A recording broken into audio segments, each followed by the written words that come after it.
ವಾಗಿ ಹಾಗೂ ನೈಜ ಸುದ್ದಿಗಳಿಗಾಗಿ ವೀಕ್ಷಿಸಿ ಸತ್ಯ ಸುದ್ದಿ. ಮಾಡ್ತಾನೆ. ಈ ಸಂದರ್ಭದಲ್ಲಿ ನಿಮ್ಮ ದ್ರೋಹ ಇದೆ. ದೆಹಲಿಯ ಹೈಕಮಾಂಡ್ ನಲ್ಲಿ ಆಗಲೇ ತೀರ್ಮಾನ ಆಗಿದೆ.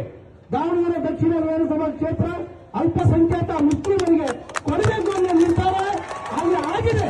ಆ ಒಂದೇ ಒಂದು ಭಯದಿಂದ ಇವತ್ತು ತತ್ತರಿಸುವಾಗಿ ಇವತ್ತು ಕೆಲವು ಜನರನ್ನ ಬಳಸಿಕೊಂಡು ಏನು ಮಾನ್ಯ ಮುಖ್ಯಮಂತ್ರಿ ಸಿದ್ದರಾಮಯ್ಯನವರ ಮುಂದೆ ತಾವು ತನ್ನ ಪುತ್ರನಿಗಾಗಿ ಟಿಕೆಟ್ಗಾಗಿ ಲಾಬಿ ಮಾಡ್ತಾ ಇದ್ರಲ್ಲ, ಯಾರ ಹತ್ರ ಹೋಗಿ ಕೇಳ್ತಾ ಇದ್ದೀರಾ? ಅವರು ಮೇಲೇನೆ ನೆಗ್ತಾ ಇದ್ದಾರೆ ನೋಡಿ.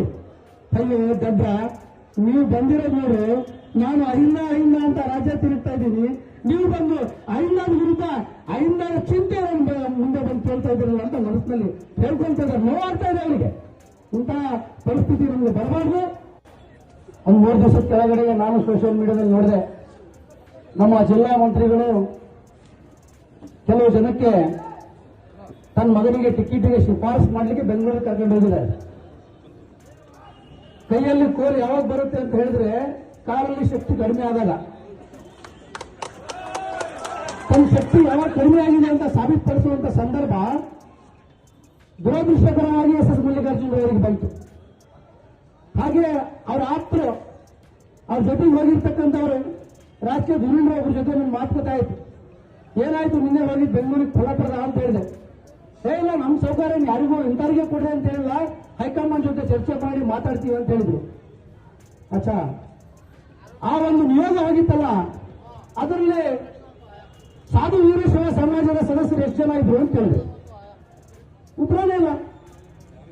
ತನ್ನ ಸ್ವಂತ ಸಮಾಜ ತನ್ನ ಜೊತೆಗೆ ಇಲ್ಲದೆ ಇದ್ದಾಗ ಕುಲಕ್ಕೆ ಕುಲ ಮೂಲ, ಕುಂಟಕ್ಕೆ ಹೊಲಕ್ಕೆ ಮೂಲ ಅನ್ನೋ ಹಾಗೆ ಕೆಲವರು ತಮ್ಮ ಸ್ವಾರ್ಥಕ್ಕೋಸ್ಕರ ಸಮಾಜ ಒಂದು ಕಡೆ ಧ್ವನಿಗೂಡಿಸಿ ಯಾವುದೇ ಕಾರಣಕ್ಕೂ ನಾವು ಇಲ್ಲಿ ಶಾಸಕ ಸ್ಥಾನವನ್ನು ಪಡೆಯಬೇಕು, ಗೆಲ್ಲಬೇಕು ಅನ್ನುವ ನಿರ್ಧಾರ ಕೈಗೊಂಡಾಗ ಇಂತಹ ಒಂದು ಅಚಾತುರ್ಯಗಳನ್ನು ದಯವಿಟ್ಟು ಯಾರು ಮಾಡಬೇಡಿ.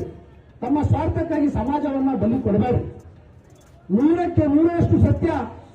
ಇಫ್ತಾರ್ ಸಂದರ್ಭದಲ್ಲಿ ಆ ಅಲ್ಲಾಹನಲ್ಲಿ ಬೇಡಿಕೊಂಡ ಪ್ರತಿಯೊಂದು ದುವಾ ಕೂಡ ಆ ಅಲ್ಲಾಹನ ಕಬೂಲ್ ಮಾಡ್ತಾನೆ. ಈ ಸಂದರ್ಭದಲ್ಲಿ ನಿಮ್ಮ ದುವಾ ಇದೆ. ದೆಹಲಿಯ ಹೈಕಮಾಂಡ್ ನಲ್ಲಿ ಆಗಲೇ ತೀರ್ಮಾನ ಆಗಿದೆ. ದಾವಣಗೆರೆ ದಕ್ಷಿಣ ವಿಧಾನಸಭಾ ಕ್ಷೇತ್ರ ಅಲ್ಪಸಂಖ್ಯಾತ ಮುಸ್ಲಿಮರಿಗೆ ಕೊಡಬೇಕು ಅನ್ನೋ ನಿರ್ಧಾರ ಅಲ್ಲಿ ಆಗಿದೆ. ಆ ಒಂದೇ ಒಂದು ಭಯದಿಂದ ಇವತ್ತು ತತ್ತರಿಸುವಾಗಿ ಇವತ್ತು ಕೆಲವು ಜನರನ್ನ ಬಳಸಿಕೊಂಡು ಏನು ಮಾನ್ಯ ಮುಖ್ಯಮಂತ್ರಿ ಸಿದ್ದರಾಮಯ್ಯನವರ ಮುಂದೆ ತಾವು ತನ್ನ ಪುತ್ರನಿಗಾಗಿ ಟಿಕೆಟ್ಗಾಗಿ ಲಾಬಿ ಮಾಡ್ತಾ ಇದ್ರಲ್ಲ, ಯಾರ ಹತ್ರ ಹೋಗಿ ಕೇಳ್ತಾ ಇದ್ದೀರಾ? ಅವರು ಮೇಲೇನೆ ನೆಗ್ತಾ ಇದ್ದಾರೆ ನೋಡಿ. ಅಯ್ಯೋ ದಡ್ಡ, ನೀವು ಬಂದಿರೋದು ನೋಡು, ನಾನು ಅಹಿಂದ ಅಂತ ರಾಜ್ಯ ತಿರುಗ್ತಾ ಇದ್ದೀನಿ, ನೀವು ಬಂದು ಅಹಿಂದದ ವಿರುದ್ಧ ಅಹಿಂದದ ಚಿಂತೆ ಮುಂದೆ ಬಂದು ಕೇಳ್ತಾ ಇದ್ದೀರಲ್ಲ ಅಂತ ಮನಸ್ಸಿನಲ್ಲಿ ಹೇಳ್ಕೊಳ್ತಾ ಇದ್ದಾರೆ. ನೋವಾಗ್ತಾ ಇದೆ ಅವರಿಗೆ. ಇಂತಹ ಪರಿಸ್ಥಿತಿ ನಮಗೆ ಬರಬಾರ್ದು. ಯಾವುದೇ ಅನುಮಾನ ಇಲ್ಲ. ಇವಾಗ ದ್ರೋಹ ಸಂದರ್ಭ, ಹಾಗಾಗಿ ನಾನು ಹೆಚ್ಚಿನ ಸಮಯ ವ್ಯರ್ಥ ಮಾಡಿದೆ.